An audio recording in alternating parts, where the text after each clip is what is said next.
아버지, 저 고발하러 왔어요. 경찰차에서 내린 여자가 차갑게 말했습니다. 38쯤 돼 보이는 얼굴이었죠. 그런데 그 눈빛은 얼음장 같았어요. 마당 끝에 서 있던 민수는 그 자리에서 얼어붙었습니다. 30년을 기다려온 얼굴이었으니까요. 수진아? 떨리는 목소리로 이름을 불렀지만 여자는 고개를 돌렸습니다. 그 이름으로 부르지 마세요. 전 당신을 고발하러 온 거예요. 경찰관이 서류 뭉치를 들고 다가왔어요. 민수는 그저 멍하니 서 있을 뿐이었죠. 30년을 기다렸던 그 순간이 이렇게 칼날처럼 날카로운 말로 시작될 줄은 꿈에도 몰랐으니까요. 자, 지금부터 무슨 일이 있었는지 말씀드릴게요. 30년 전 얘기부터 해야겠네요. 그때 민수는 35이었습니다. 아내와 7살 딸 수진이와 함께 시골 마을에서 농사를 지으며 살았어요. 가난했지만 그럭저럭 버틸만 했죠. 수진이는 아버지 손을 꼭 잡고 다니는 걸 좋아했어요. 아빠, 전화 주면 안 돼요. 제가 길 잃어버리면 어떡해요? 그렇게 말하며 작은 손으로 아버지 손가락을 움켜쥐곤 했습니다. 그날도 그랬어요. 5일장이 서는 날이었죠. 아내가 몸이 안 좋아서 민수가 수진이 손을 잡고 장에 나갔습니다. 봄 감자 사고 고등어 2마리 샀어요. 수진이는 붕어빵 가게 앞에서 발을 동동 구르며 졸랐죠. 아빠, 붕어빵? 그래, 하나만 사줄게. 붕어빵을 사주려고 지갑을 꺼내는데 옆에서 누가 어깨를 쳤습니다. 자네 아닌가? 초등학교 동창이었어요. 오랜만에 만난 친구와 인사를 나누는 사이 딱 2분. 고개를 돌렸을 때 수진이는 이미 없었습니다. 수진아, 수진아. 심장이 멎는 것 같았죠. 장터를 미친 듯이 뛰어다녔어요. 가게마다 들어가서 물어봤습니다. 경찰을 불렀고 마을 사람들이 모두 나와서 밤새 찾았어요. 산을 뒤졌고 개울가를 샅샅이 훑었죠. 하지만 수진이는 나타나지 않았습니다. 경찰은 실종 신고를 접수했고 수사가 시작됐어요. CCTV도 없던 시절이었습니다. 목격자도 없었어요. 마치 증발이라도 한 것처럼 수진이는 그렇게 사라져버렸죠. 한 달이 지나고 석 달이 지났습니다. 아내는 매일 울었어요. 당신이 손을 놓지만 않았어도 그 말을 수없이 들어야 했습니다. 민수도 자신을 용서할 수 없었어요. 단 2분. 딸의 손을 놓은 게 고작 2분이었는데 그게 영원한 이별이 되어버린 거죠. 1년 후 부부는 이혼했습니다. 아내는 당신 얼굴을 보면 수진이가 떠올라서 미칠 것 같다며 집을 떠났어요. 민수는 혼자 남았죠. 그 뒤로 30년을 이 집에서 이 마을에서 혼자 살았습니다. 마을 사람들은 그를 동정하면서도 조심스럽게 대했어요. 아이를 잃어버린 아버지라는 꼬리표가 평생 따라다녔으니까요. 매일 밤 민수는 수진이를 꿈에서 만났습니다. 아빠, 왜 날 놔줬어요? 꿈속에서 수진이는 울면서 물었어요. 민수는 대답할 수 없었습니다. 변명도 할 수 없었죠. 그저 미안하다는 말만 되풀이할 뿐이었어요. 그렇게 30년이 흘렀습니다. 민수는 이제 65, 머리는 하얗게 새었고 허리도 많이 굽었어요. 혼자 사는 집은 쓸쓸했습니다. TV도 거의 켜지 않았어요. 그냥 가만히 앉아서 먼 산을 바라보며 하루를 보내는 날이 많았죠. 그런데 바로 오늘 그 집 앞에 경찰차가 멈춰섰습니다. 처음엔 무슨 일인가 싶었어요. 경찰차 문이 열리고 여자가 내렸을 때 민수는 숨이 멎었습니다. 그 얼굴, 그 눈빛, 그 윤곽선. 너무도 닮아 있었으니까요. 어릴 적 수진이의 모습과 아니 젊은 시절 아내의 모습과도. 수진아? 떨리는 목소리로 이름을 불렀습니다. 여자는 차갑게 대답했어요. 그 이름으로 부르지 마세요. 경찰관이 먼저 입을 열었습니다. 실례합니다. 저희는 중부경찰서에서 나왔습니다. 이분이 30년 전 실종 신고된 따님이 맞는지 확인하려고 왔어요. 민수는 말을 잇지 못했죠. 그저 여자를 바라볼 뿐이었습니다. 여자가 한 걸음 다가왔어요. 저 기억하세요? 아니요, 기억 못하실 거예요. 버린 아이를 누가 기억하겠어요. 뭐라고? 전 고발하러 왔어요. 당신을 유기죄로 고발하려고요. 민수는 비틀거렸습니다. 경찰관이 얼른 부축했어요. 잠깐 진정하십시오. 일단 안으로 들어가서 이야기합시다. 세 사람은 집 안으로 들어갔습니다. 좁은 거실에 앉아서 마주보는 순간 민수는 눈물이 터져 나올 것 같았어요. 하지만 참았죠. 딸의 표정이 너무 차가웠으니까요. 경찰관이 서류를 펼쳤습니다. 일단 DNA 검사 결과부터 말씀드리겠습니다. 이분이 따님 맞습니다. 99.98% 일치해요. 민수는 고개를 떨어뜨렸습니다. 손이 부들부들 떨렸어요. 수진아, 정말 내가 그 이름 부르지 말라고 했잖아요. 여자의 목소리는 날카로웠습니다. 전 그 이름으로 살지 않았어요. 다른 이름으로 다른 사람들 손에서 자랐죠. 양육시설에서요. 거기서 사람들이 뭐라고 했는지 아세요? 민수는 고개를 들었습니다. 너희 부모는 너를 버렸어. 너 같은 애는 원래 버려진 거야. 그 말을 30년 동안 들으며 살았어요. 아니야, 난 널 버린 적 없어. 민수가 소리쳤습니다. 넌 실종된 거야. 내가 한눈판 사이에 사라진 거라고. 거짓말 마세요. 거짓말이 아니야. 나는 널 찾으려고 미칠 듯이 찾아다녔어. 경찰에 신고하고 마을 사람들이랑 밤새 산을 뒤졌다고. 그럼 왜 절 못 찾으셨어요? 그 말에 민수는 말문이 막혔어요. 여자는 계속 말했습니다. 진짜로 찾으려고 했으면 찾았을 거예요. 그런데 안 찾으셨잖아요. 그건 찾을 생각이 없었기 때문 아닌가요? 아니야. 정말 아니야. 경찰관이 끼어들었어요. 일단 진정하십시오. 지금 감정적으로 대립하면 진실을 찾을 수 없습니다. 저희가 당시 기록을 다시 조사하겠습니다. 여자가 가방에서 서류를 꺼냈습니다. 전 이미 변호사와 상담했어요. 유기죄로 고발할 수 있대요. 부모가 미성년 자녀를 방치하거나 유기한 경우 처벌받을 수 있다고요. 수진아, 제발, 제발 그만하세요. 전 당신 딸이 아니에요. 그냥 버려진 아이일 뿐이에요. 여자는 자리에서 일어났습니다. 경찰 조사 결과 나오면 연락 주세요. 전 이만 가겠습니다. 그리고 문을 박차고 나갔어요. 민수는 그 자리에 주저앉았습니다. 그날 밤 민수는 잠을 이룰 수 없었어요.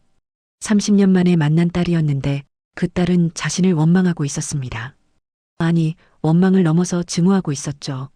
민수는 오래된 상자를 꺼냈습니다. 그 안에는 수진이의 사진들이 가득했어요.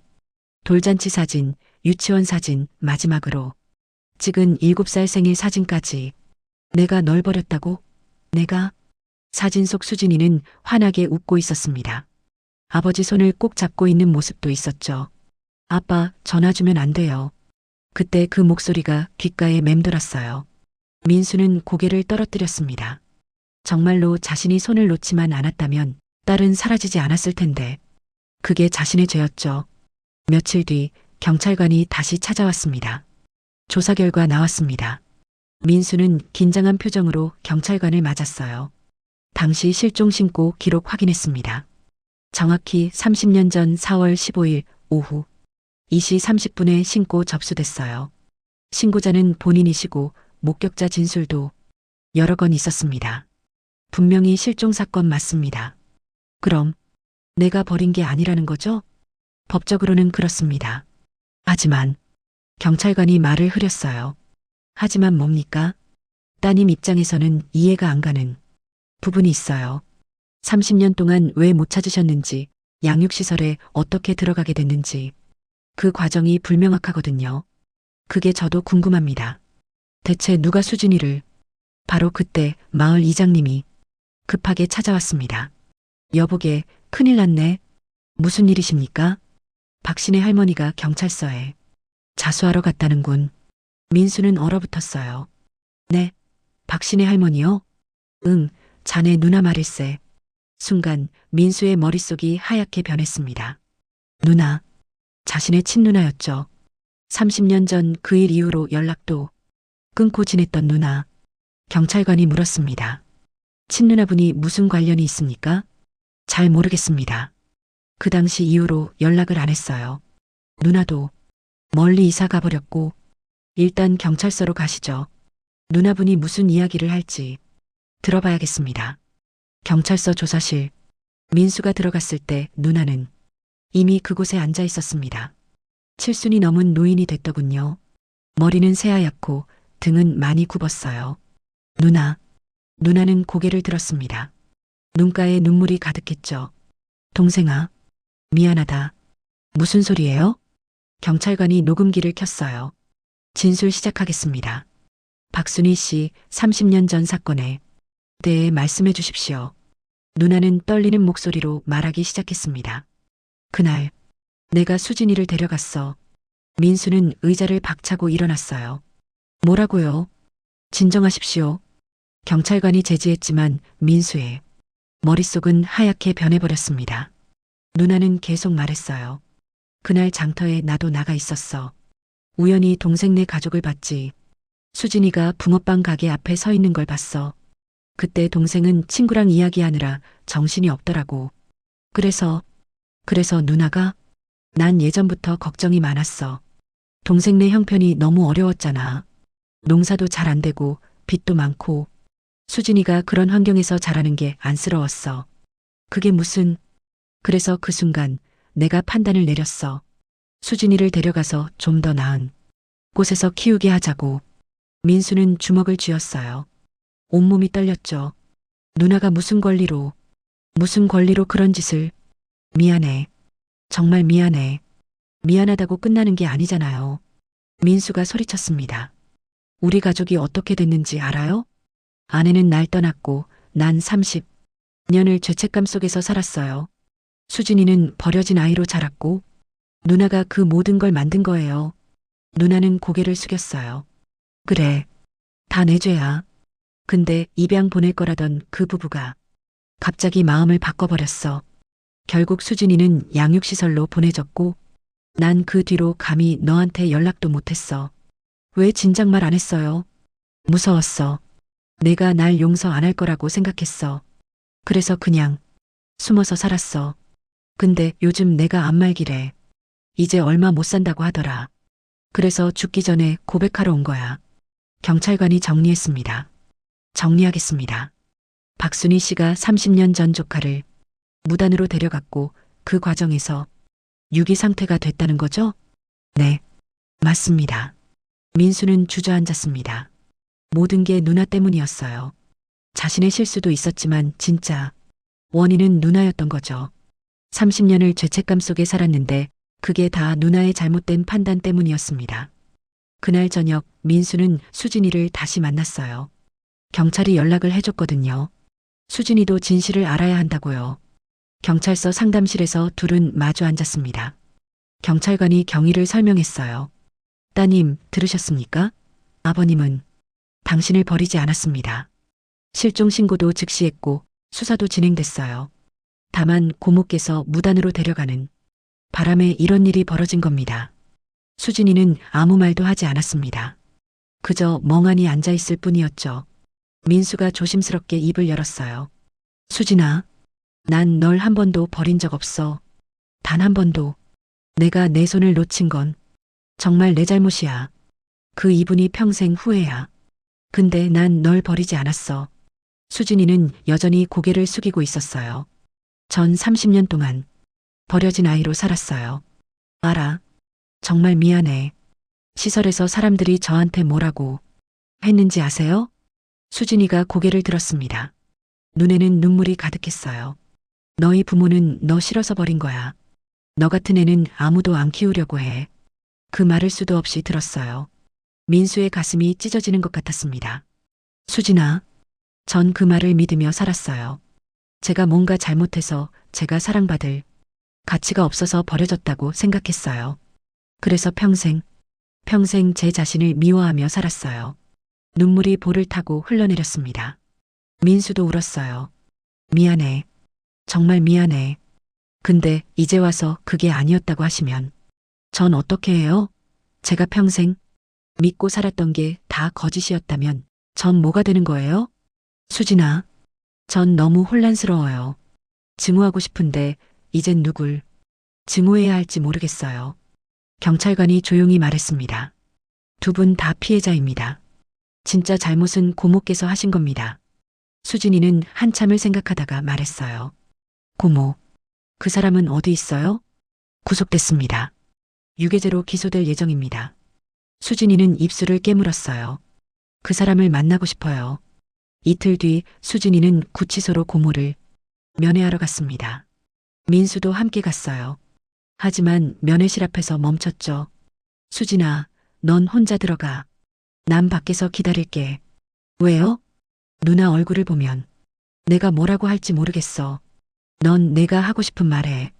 수진이는 고개를 끄덕이고 면회실로 들어갔어요. 유리창 너머로 고모가 앉아 있었습니다. 수갑을 찬 모습이었죠. 전화기를 들자 고모의 목소리가 들렸어요.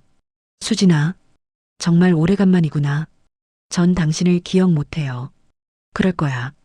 넌 7살이었으니까. 수진이는 차갑게 물었습니다. 왜 그랬어요? 외절 데려갔어요? 무슨 권리로? 제 인생을 망쳐놨어요? 고모는 고개를 떨어뜨렸어요. 미안하다는 말밖에 못하겠구나. 미안하다고 다해요? 전 30년을 버려진 아이로 살았어요. 그게 얼마나 고통스러운지 알아요? 알아. 내가 너무 큰 죄를 지었어. 왜 그랬냐고요? 고모는 한참 만에 입을 열었습니다. 너희 집이 너무 어려워 보였어. 내 아버지는 농사도 제대로 안 되고 빚도 많았지. 내가 그런 환경에서 자라는 게 안쓰러웠어. 그래서 좀 더 나은 곳에서 키우게 하려고 한 거야. 그게 변명이 돼요? 안 되지. 알아. 수진이는 전화기를 꽉 쥐었습니다. 당신 때문에 우리 가족이 다 망가졌어요. 아버지는 평생 죄책감에 시달렸고 어머니는 떠났고 전 버려진 아이로 자랐어요. 미안해. 정말 미안해. 고모는 눈물을 흘렸어요. 수진이는 자리에서 일어났습니다. 용서는 안 해요. 절대로. 그리고 면회실을 나왔죠. 밖에서 기다리던 민수가 물었습니다. 무슨 이야기 나눴어? 아무것도요. 의미 없었어요. 수진이는 고개를 돌렸어요. 민수는 조심스럽게 말했습니다. 수진아, 난 내가 날 용서해 주길 바라지 않아. 내가 내 손을 놓친 건 사실이니까.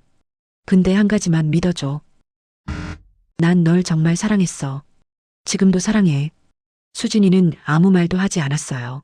내가 사라진 뒤로 하루도 편한 날이 없었어. 매일 밤 널 꿈에서 봤어. 아빠, 왜 날 놔줬어요? 라고 물어보는 내 목소리가 귓가에서 떠나지 않았어. 난 평생 내 얼굴이 담긴 사진만 보며 살았어. 내 방도 그대로 둬놨어. 혹시 내가 돌아올까봐. 수진이의 눈에서 눈물이 흘러내렸습니다. 전 어떻게 해요? 응? 전 당신을 증오하려고 왔어요. 고발하려고 했고요. 근데 이제 보니 당신도 피해자였어요. 전 뭘 어떻게 해야 할지 모르겠어요. 민수는 수진이의 어깨에 손을 얹었어요.